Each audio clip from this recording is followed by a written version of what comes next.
Hi hello నమస్తే. నేను మీ ఈశ్వర్ని. అందరూ ఎలా ఉన్నారు?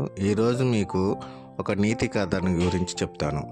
ఇదేంటంటే, ఒక ఊరి చివరన ఒక జంక్షన్ అంటారు కదా, 4 రోడ్ల కూడలి దగ్గర ఒక పెద్ద చెట్టు ఉన్నది.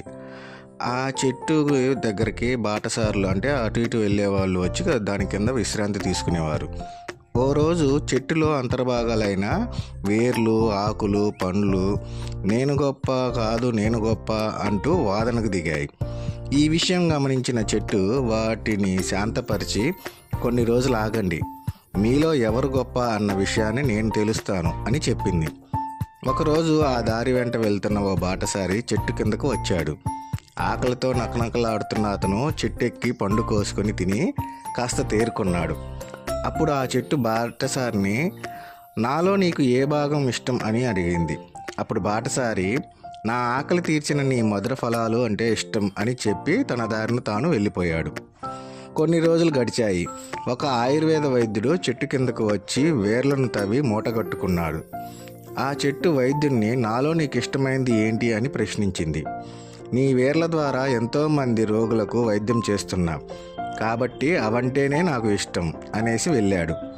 మరికొన్నాళ్లకు ఓ వృద్ధుడు ఎండకు తాళలేక చెట్టు కిందకు వచ్చి కునుకు తీసి సాయంత్రం వరకు విశ్రాంతి తీసుకున్నాడు.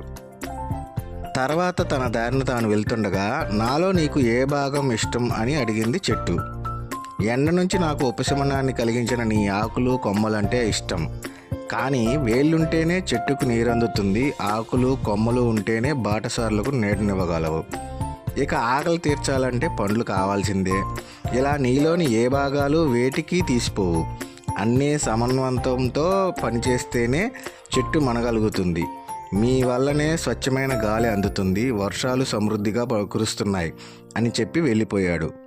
కాబట్టి ఫ్రెండ్స్, మనలోని భాగాలు, మనలోని అన్నీ మనకి చాలా గొప్పవే అని గ్రహించాలి.